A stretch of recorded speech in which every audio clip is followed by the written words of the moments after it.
stars, Michael Benz, a conservative crusader against online censorship, appears to have a secret history as an alt-right persona. Frame Game, the pseudonym of an alt-right internet personality, hid his face while pushing racist conspiracy theories, but inadvertent slips revealed details about his true identity. Michael Benz, a former Trump State Department official whose work has been cited in congressional hearings and promoted by your buddy Elon Musk, has become a go-to voice for Republican criticism of government and social media censorship in the past year. But before his stints in government and as a pundit, Benz appears to have been a pseudonymous alt-right content creator who courted and interacted with white nationalists and posted videos espousing racist conspiracy theories, according to recordings, live streams, and blog posts reviewed by NBC News. The pseudonym, Frame Game, posted videos and participated in podcasts and live streams during the rise of the alt-right following Donald Trump's election. Frame Game avoided showing his face in his videos or appearances during which he pushed a variety of far-right narratives, including the Great Replacement Theory that posits the white race is being eradicated in America for politics and profits. In others, Frame Game said he was a white identitarian, railed against the idea of diversity, and made montages urging white viewers to unite under the banner of race. In interviews with white nationalists, Frame Game blamed Jews for controlling the media and for the decline of the white race. Quote, "If you were to remove the Jewish influence on the West," he said in one video, "white people would not face the threat of white genocide that they currently do." What?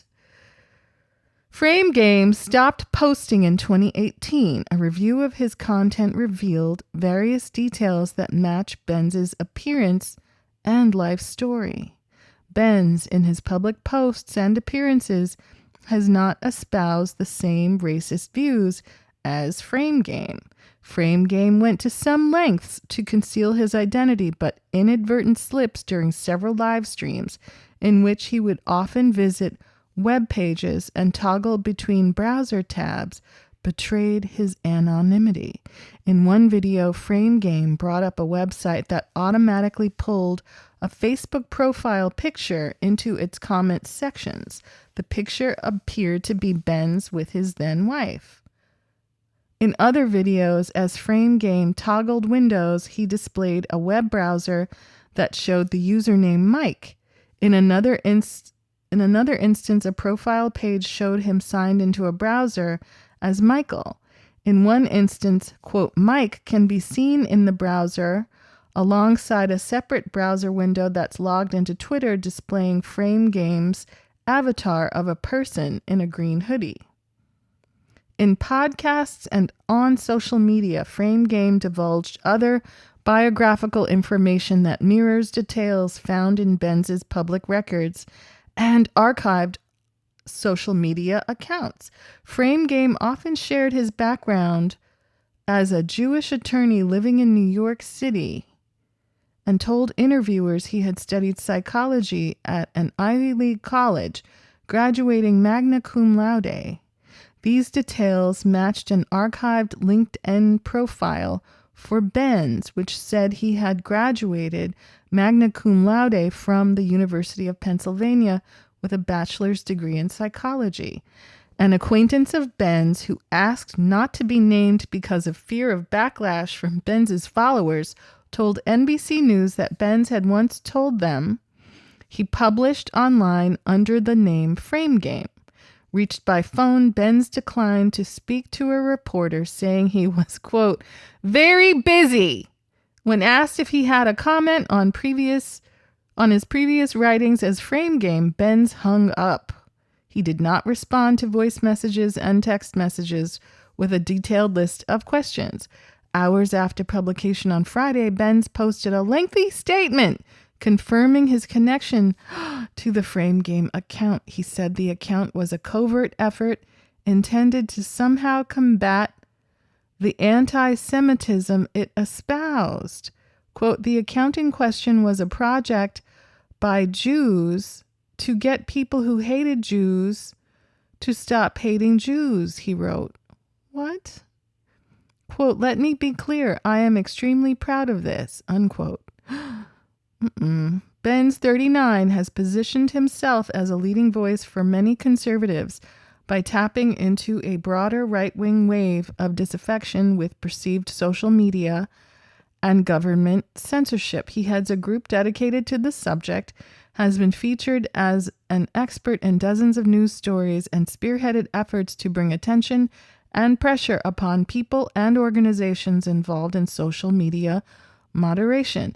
Benz and his organization were also cited in reports and witness testimony from the House Select Subcommittee on the Weaponization of the Federal Government, led by Representative Jim Jordan, Republican, Ohio, as well as the Committee on Homeland Security and Governmental Affairs. Benz also amplified the, quote, Twitter files documents released by Musk that revealed internal debates about content moderation and communications with outside organizations, governments, journalists, and researchers. For months, in videos and threads posted to Twitter, Benz has framed those internal debates as grand conspiracies and maligned the academic researchers and institutions involved as government spies and plants. Beyond the censorship debate, Benz has posted videos alleging a variety of shadowy doings in line with broader far-right paranoia around many hot-button issues. One video connecting criticism of Musk to a conspiracy theory around Ukraine and global markets. One video connecting criticism of Musk to a conspiracy theory around Ukraine and global energy markets was reposted by Musk, who added, quote, interesting perspective, unquote.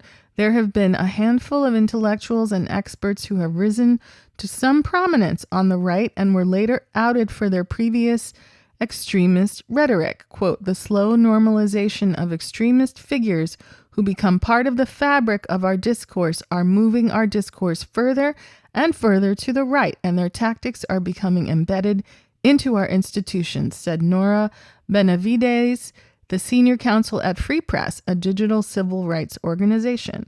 A review of Frame Game posts and appearances from 2017 to 2018 ran the gamut of alt-right causes, from rants against social justice movements, the media, and Disney films, to praise for Trump and odes to cryptocurrency. In a blog post from 2017, Frame Game described himself, quote, as a Jew who is deeply sympathetic to the alt-right's accurate depiction of the double-edged nature of Jewish influence on Europe and America. A former self-described libertarian, Frame Game credited alt-right provocateur Milo Yiannopoulos as, quote, putting the puzzle together and opening his eyes, the same Milo who was pro, shall we say, clergy interference with young or underage men, allegedly. In the same 2017 blog, Frame Game railed against the censorship of his channel and of alt-right ideas. Frame Game specifically mentioned Reddit banning the alt-right community and quarantining a pro-Donald Trump community, Facebook's fact-checking efforts, and Twitter's Trust and Safety Council and its consultation with the Jewish Censorship Squad Anti-Defamation League. The Anti-Defamation League has been a frequent target of Benz's ire in recent live streams. Quote, the fight for white identity would mean a battle for the soul of the internet itself, Frame Game wrote in 2017. Frame Game sometimes referred to himself as Alt-Lite, a play on alt-right, a community that was resistant to even to Jewish people who sympathized with them.